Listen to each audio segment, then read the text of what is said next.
मला रमेश तात्यांचं आता भाषण ऐकत होते मी. मला इतका आनंद वाटला की एक सच्चा कार्यकर्ता इथे आप्पासाहेबांच्या समोर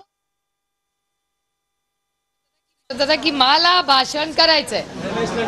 रमेश त्याच्यामुळे एका आणि मला गंमत एकाच गोष्टीची वाटली की दौंड मध्ये सगळ्यांना असं वाटत होतं की दौंड मध्ये काय होईल, पण दौंडकर इतके हुशार आहेत, शेवटपर्यंत कळूच दिला नाही कुणाला मतांचं. जो येईल तो म्हणे दौंड मध्ये काय होणार, म्हणजे पडतील मत असं वाटतंय. आणि काही लोकांना तर असं वाटायचं की आपल्याला बूथला पण माणूस नाही मिळायचा, आणि ते गेल्यावर म्हणले ह्यांना बूथला माणसं कशी मिळाली. पण एवढी तुमच्या दबाव येतो, पण तुम्ही घाबरला नाही ना, म्हणून जॅकेट घालून आल्या आज.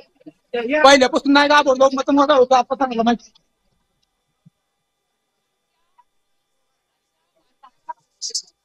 आनंदमय असं वातावरण असलं, हा इलेक्शनचा भाग झाला. पण आज मला विचाराल तर आपण थोडंसं साजरं करण्यासारखं